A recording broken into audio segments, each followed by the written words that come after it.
This is the Mizuno Road to the Olympic Trials, and I'm with Tyler McCandless. Tyler, you've had a very interesting past, well, really 5 years getting ready to go to the Olympic Trials, but you've also been completing your doctorate, and tell me a little bit about where you are on that. So I started at Penn State in 2006 and then graduated in 2010 in the spring of last year, bachelor's and master's in meteorology, passed the PhD candidacy exams. But I wanted to try road racing, so I took a leave of absence from school, and now I've been focusing on marathon training and running the marathon. All right, but are we expecting to see you on the Weather Channel as a meteorologist, as an expert? Maybe when the running days are over, but right now I'm focusing on the running aspect of it. But you actually did do a little bit of that on camera, I understand. Yep, I did a little on camera for a show called Weather World. It was a statewide, Pennsylvania statewide 6 o'clock show every weekday. So I was on TV for that. That's kind of fun. That's kind of fun. fun. But let's dial you back into Penn State a little bit. Yep. You were a leader on the team. You were a co-captain, and you also did really well in cross country and ended up an All-American. Yeah, I loved Penn State. I had a great coach, Coach Beth Alfred Sullivan, that it was all about continuous progression. And each season I progressed, each season I PR'd, and by my 5th year I became an All-American in the 10K and had 4 great 10K races. So it was a great 4 years I had at Penn State. And now you're doing a little bit of coaching as well. I'm hoping that you're not self-coached. No, I'm coached by Brad Hudson, but I also coach at the high school level and some people online as well. All right, and one of the reasons is great logic in that. And Brad Hudson is a great coach. He's had some interesting experiences with some of the best world-class athletes, and yet he does a lot at the local level. Yeah, Brad's a phenomenal motivator, phenomenal coach. He studies training more than anybody I know. He knows not only why his training works, but why everyone else's training does or does not work, and the best things. And he's continually adapting to each person, so each person will change their training based off of how they're doing. So my training might be different than somebody else who's also training for the trials, and we're the same age. It's based off of our past training and how we're adapting. So. All right, let's switch up again and talk a little bit about why you went with Mizuno running rather than one of the other opportunities that are out there for nationally ranked or aspiring American athletes. Certainly. Mizuno has a great performance line of products. You can't beat it. From everything from the head to the toe, from hats to your feet, they have a great line. And then in addition to that, they want to help young American distance runners. And it was inspiring that they came to me and asked me, and it worked out a deal that, I'm very, very proud of. So. All right, and you have been one of the top 5 Americans on the roads in some of the major races in terms of American performance. When you're competing at this level, it really is a different experience than it was even in college.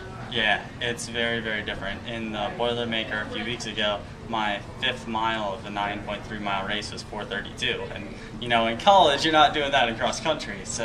But the 4:32 wasn't anything impressive. It was what the field did, and you have to do that to be able to do well, the races. So it's interesting, the dynamic with the Africans versus the American field and how it separates during the race. And I'm still learning the dynamic and how I fit into that and how I bridge that gap to make it to the front of the pack.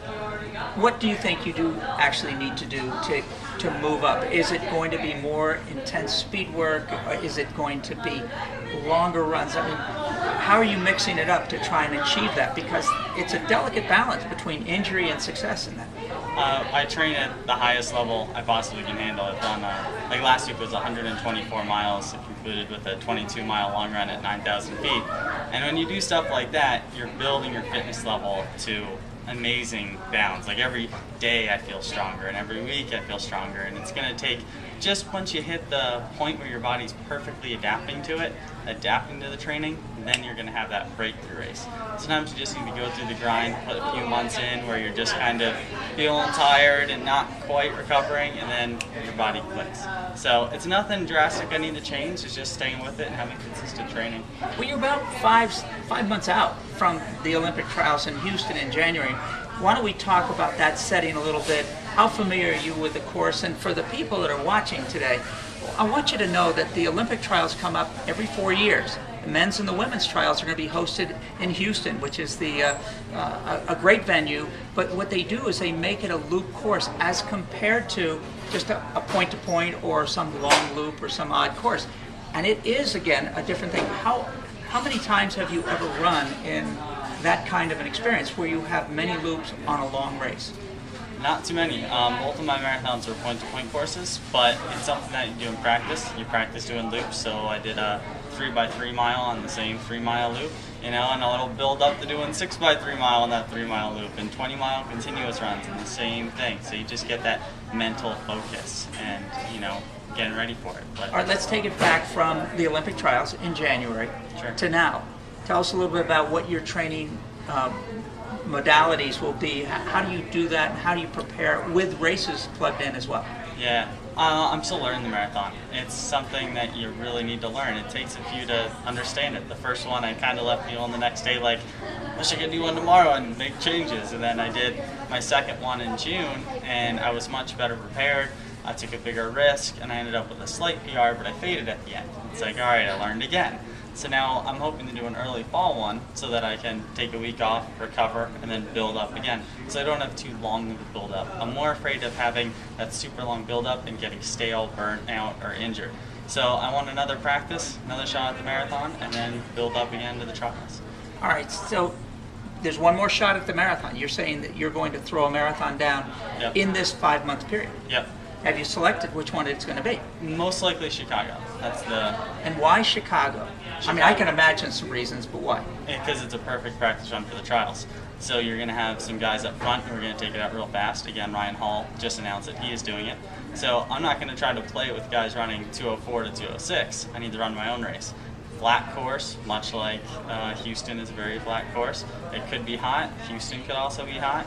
Very similar. So I need to have patience and run, my rhythm, my race, and execute a good marathon. Well, they've got a great race director. Kerry Pinkowski really does cater to the Americans as well as he does to the world-class field. Yep. Have you had any conversations with him on a personal level? Do you know him? And if so, what kind of communication have you had? We're communicating right now about the details of coming in to do it or not. So just the American field is always really good. They do a great job. They have good American money, and they want a good American field. So it's kind of exciting to be a part of that.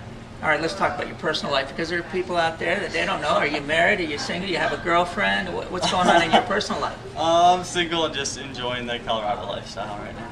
All right, so you're not going to tell us that there's a woman in your life right now? No woman in my life. And then if right they now. want to reach out to you, you got a website, right? I do have a website. I guess they could reach out that way. Yeah. All right. And talk about your PhD. Let's circle back to that really quickly.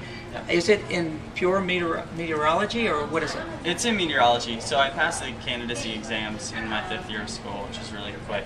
And I did a lot of research. I'm still submitting, actually right now 2 papers are under revision to be published, and I'm just on a break from it. I have a few more years to circle back and finish it up, and I'd have to pass comprehensive exams and defend my dissertation, but it's really good to take a break, and a lot of advisors actually recommend that, and I kind of rushed through, got through part of it, and was like, now I'll take my break and then finish up.